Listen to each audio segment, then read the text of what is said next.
The events dedicated to the patron saint of the Archbishopric Cathedral of Sucevei ended last evening with a memorial service for the rulers of Moldavia, who throughout the centuries fought to preserve the faith and identity of the Romanian people.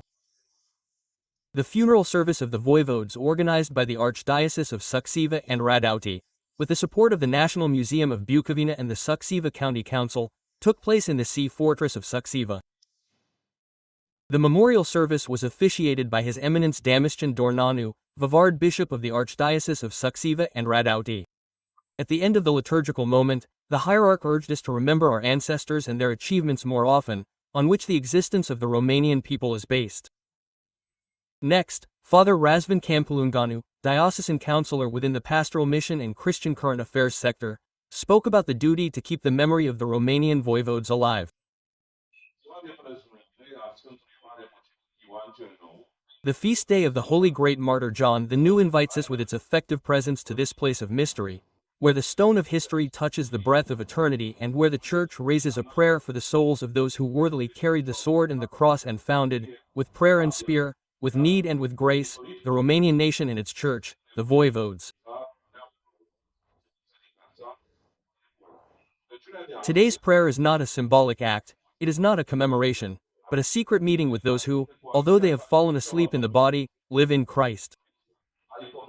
To commemorate them means to honor them as living presences, not statues, not museum pieces, but as soldiers of heaven and intercessors for the nation.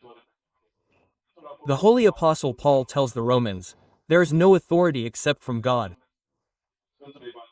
And the Holy Evangelist Mark teaches us as guidance that whoever wants to be great among you must be the servant of all. The Romanian voivode was first a servant of Christ. Stephen the Great and Saint, together with all those for whom we are here, knew that victory does not come only from us, but from God. Therefore, after each battle, they raised and thanked God in a unique way, not for worldly glory, but as a testimony that in Christ we always win. Their foundations are icons in stone and not just masterpieces of art, prayers built with blood, tears and fasting. Representatives of local authorities also participated in the service, as well as 120 young people from the Romanian Orthodox Christian Youth Association, the Sucevei branch and from the Ecclesia Youth Centers. The Lords of Moldavia ultimately remain a remnant of what was the Principality of Moldavia, which then became a larger country, the United Principalities and then Romania. It is no coincidence that Carulai also appears. Until 1881 he was the first Lord of the Principalities and then King of Romania. Well, these lords certainly had two great thoughts.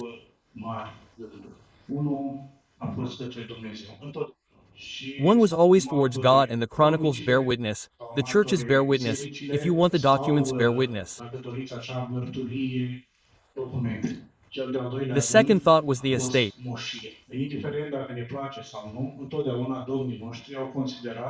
Regardless of whether we like it or not, our lords always considered that Moldova was their estate, and being their estate, they always had to take care that this estate developed more or less, but that it was one that enjoyed as much peace and tranquility as possible.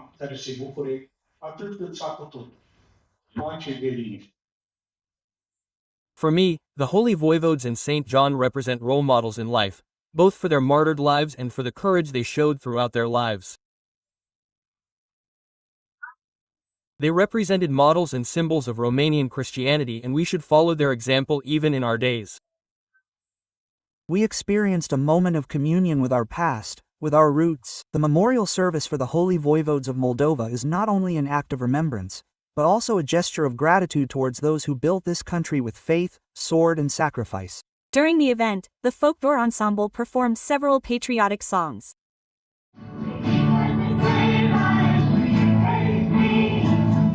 That the weather in the world is hard. Eternal faith in our homeland. We cleanse your Maria.